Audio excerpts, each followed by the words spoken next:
sommes réunis ce soir pour la présentation de la nouvelle stratégie régionale pour une Smart Industry en Île-de-France. L'idée, c'est vraiment de miser sur l'industrie du futur et c'est tout l'objet de ce plan, c'est de se réaffirmer comme une Île-de-France des usines du futur du 21e siècle, robotisée, numérisée, non polluante évidemment, et avec des nouveaux modes de production, donc c'est tout l'enjeu de ce plan. Tous ces leviers d'innovation, finalement, vont être là grâce au numérique.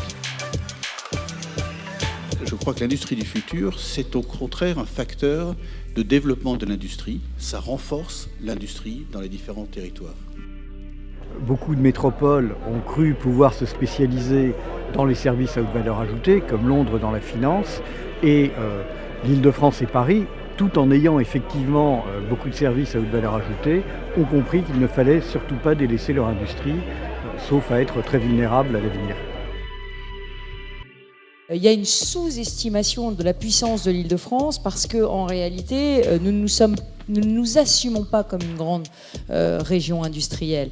Donc l'idée, c'est de montrer, de donner à voir ce que nous sommes, de devenir en réalité ce que nous sommes. Il faut travailler ensemble dans le digital.